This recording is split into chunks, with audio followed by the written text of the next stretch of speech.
Market traders in Mandera town have raised concerns over poor hygiene conditions of the market whenever it rains. The traders say the threat of an outbreak of waterborne diseases is real, largely because of lack of a proper drainage system in the town, which even affects the movement of people when it rains. Rain can be blazing in Mandera, and it can also be a disaster.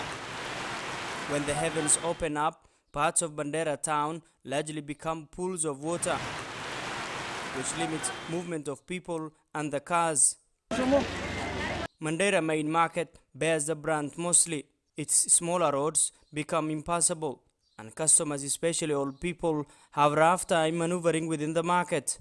Ukiangalia hapa chini kando yangu matope yamejaa, pia tungependa pia namna vile tunaweza shughulikiwa angalau hii matope, hata kasi lami ni mchanga iwekwe juu kuna watu wazee wanapita wanaweza anguka, makastoma pia saa ingine kukinyesha shida juu pia mvua inamwagika. Garbage is scattered everywhere. Dirty smelly water flows. Next to it are mothers who are selling fruits. They seemed unbothered by their surroundings.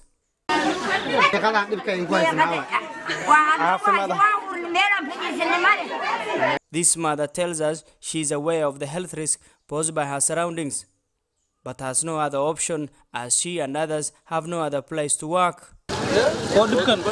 It's no different at Mandera Pass Park. With no proper drainage, pools of stagnant water form everywhere.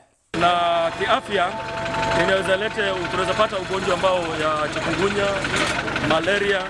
They want the government to build a proper drainage system to solve the problems.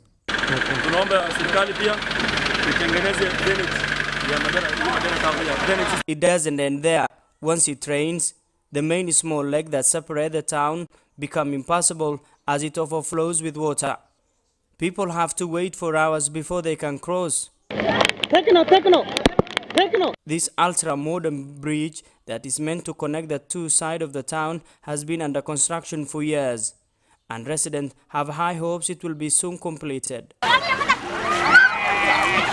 Ahmed Abdi, NTV, Mandera.